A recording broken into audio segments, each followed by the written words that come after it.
AITA for calling my daughter a private school snob. My daughter Ella is a doctor.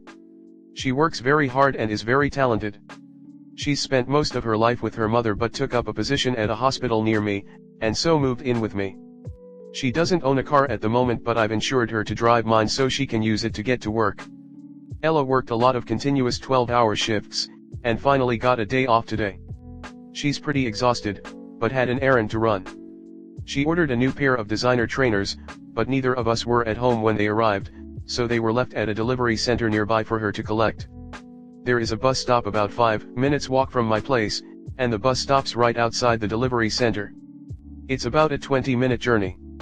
Ella asked if she could borrow the car to pick up the shoes. I said no. I only use the car to get to work, if I'm carrying a lot of things. I don't use the car for anywhere that is walking distance or a short journey on public transport. Ella got upset, and argued that she's been on her feet all day for several days and is too tired. She then said that she's not the sort of person who uses public transport. Her mothers and their family are extremely well off. Ella went to a very prestigious private school.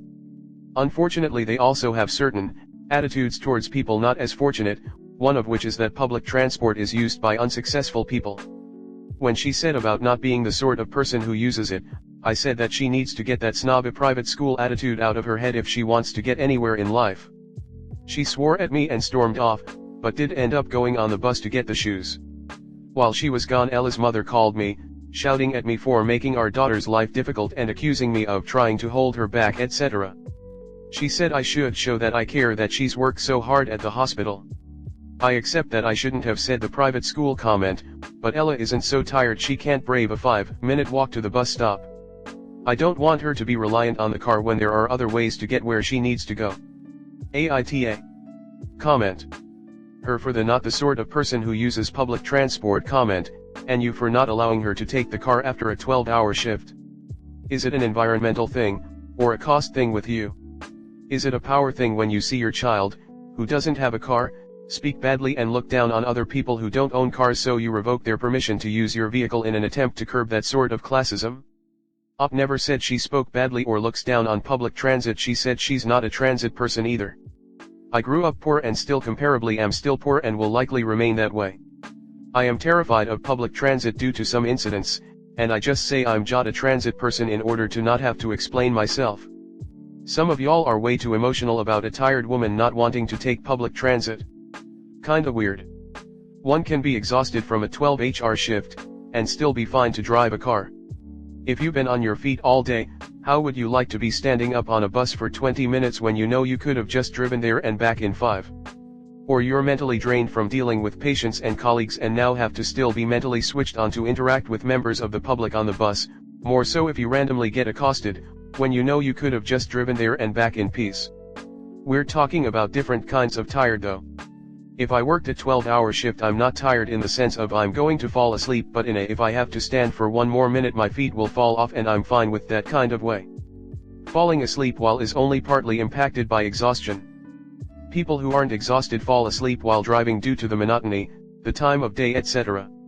In my city, catching a bus can mean standing at the bus stop for 20 or 30 minutes.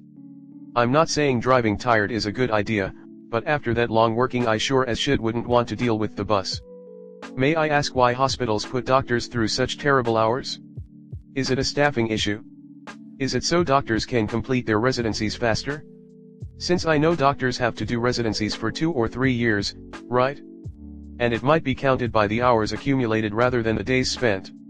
It just seems to me that there shouldn't be a shortage of people coming out of med school, but also that since we know that getting enough sleep is essential to the health of the human body, that we're running our doctors down by making you all work such long shifts, often multiple days in a row with no breaks. It just seems counterintuitive to a field that should know how bad that is for you all. Also, sorry if this sounds like a stupid question, or is patronizing or anything. I don't mean it to be. It's just that I know that it is dangerous to drive after working for that many hours straight, especially multiple days in a row of it, and it just seems cruel to make you all do that. I understand people need treatment and care, especially in ICUs and the like, but is there such a shortage of doctors that there can't be enough on staff for that at any given time, without the overwork? That's what gets me, and I genuinely don't know, so I figured I'd ask someone who does. Unless you've got an awesome bus system/schedule, you're still at the mercy of bus schedules.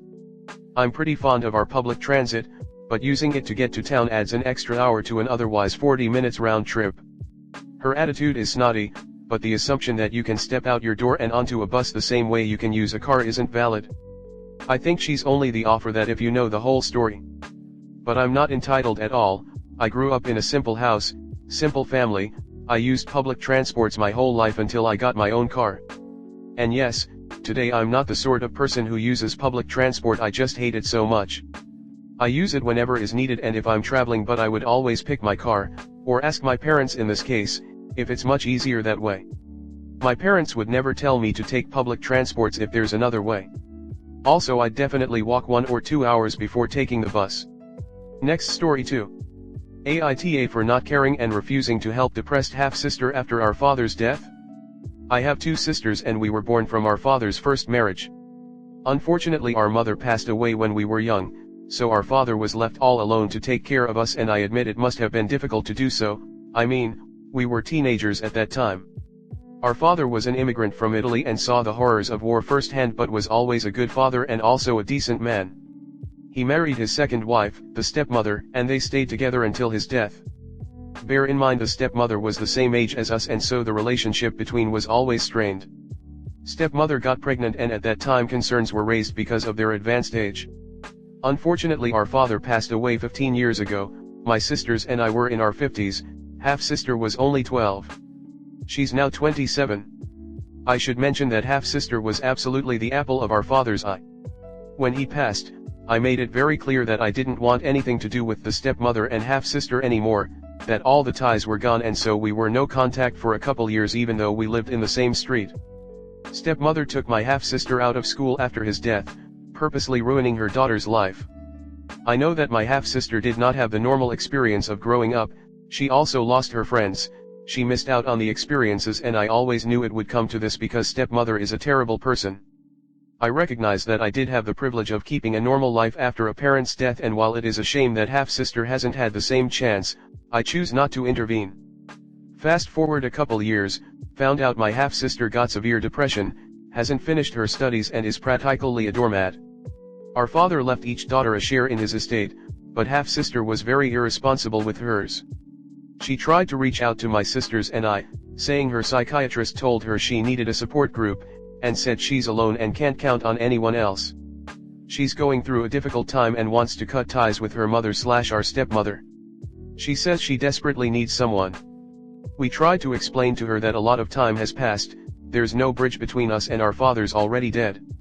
As in, there's no bond anymore. I got a call a couple days ago from the psychiatrist. Apparently she gave my number to him in case of an emergency, who's very worried about her.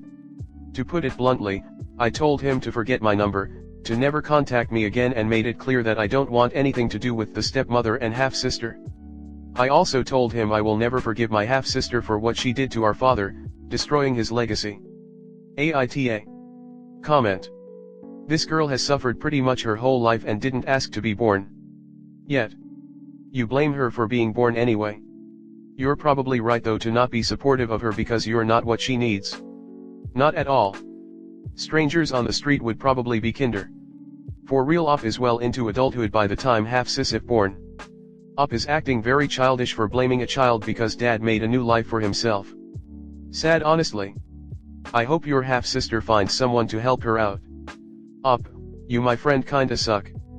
Quite possibly better parent by the dad, tbh. Parenting 3 teens as a widow must have been hard, and he may have better understood what not to do with the youngest. He does sound gross for marrying a woman the same age as his kids though. Since Op can't blame his idolist dad for that, he blames his sister. In all honesty, she wouldn't have been able to get the 12-year-old anyway. They had a parent, and unless there are signs of severe abuse, they won't take the kid away. Stepmom is their same age, so 60s. They no longer lived in the house, and stepmother is the legal and biological parent. I feel for her. It was rough, but Op most likely would not have hung out with her sister anyway at 30-something years old. However, since she wants help getting out from under her mother, Op should offer going to get coffee or dinner and get to know the sister better now that she is asking for help. It might not work out, but it doesn't hurt to try. She shouldn't be judged by her mother's reputation. There's a lot of kids who get pulled out to be homeschooled that there's nothing CPS can do about because that's just the way things work sometimes. If the mom said she was homeschooling, they would have had their hands tied. There's just something about posts like this which fundamentally sadden me. Where the mere existence of a step-parent, step-sibling, or half-sibling, is treated as some sort of original sin. A source of never-ending spite and resentment to hold onto. And they never grow out of it either. They'll be like up growing old and still holding on to their hate, utterly confident that it's justified. The woman was 37. She is plenty old enough to know exactly what she was doing. Considering that contraception is mostly the woman's responsibility, and considering his age, I can say pretty certainly that he did not baby trap her and that she wanted that relationship. The stepmom is not a victim. Stop trying to make him look a bad person just because you can't understand T-gat people fall in love no matter their age gap.